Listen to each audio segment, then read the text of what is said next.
Prologue. It was getting late in the afternoon, and I was anxious for the day to end so I could head home from what had been another typical day working as a fiber optics engineer.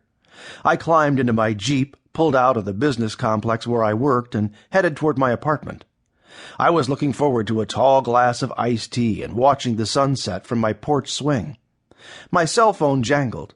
"Hello? Brian, have you seen the news yet?" I immediately recognized the voice as my older sister Rena's. "No, what's happened?" I asked.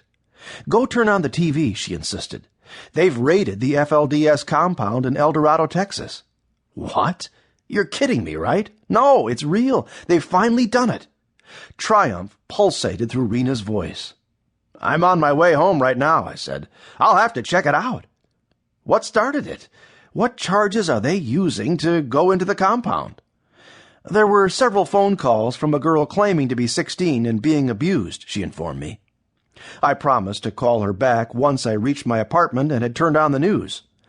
Rena and I had performed this ritual on numerous other occasions in the past, as news broke about events surrounding the FLDS Church, its members, and especially its spiritual leader and prophet, Warren Jeffs.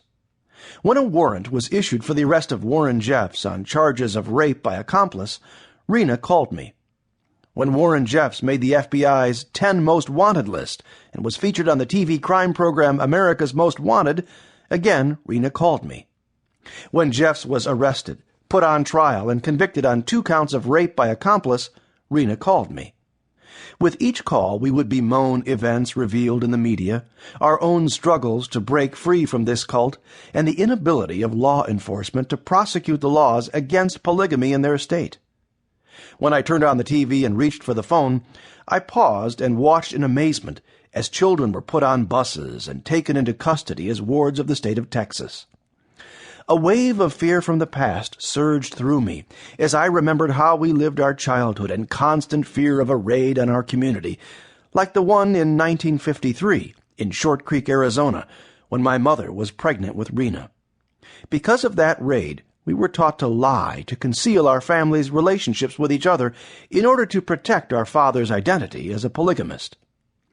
I remembered every time I slipped up and almost let the cat out of the bag, the fear of being the one responsible for launching another raid, the terror of police officers storming our home and snatching us away from our parents, from our home, from each other, and being forced to face the unknown future alone in a world that was completely foreign to us. For us, nothing was more frightening than being forced into a world that we were taught hated us and wanted to destroy us because we were God's chosen people. I nearly jumped out of my skin when my cell phone began to vibrate in my hand, even before swelling to a real ring. It was Rena again, wanting to know if I was home yet. From our separate homes, we watched the news together and commented on details as they unfolded, but our jaws dropped in amazement as the size and scope of this event seemed to increase exponentially. First, it was only 53 children taken, and then it was over 100, then 200, then 400. Where and when would it end? Suddenly, this had become the largest single raid of a polygamous community in history, almost doubling the size of the raid in 1953.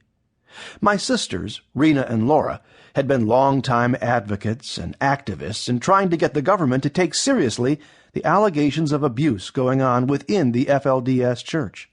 For 15 years they had been speaking out in the media and trying to bring attention to the problems that the government habitually ignored.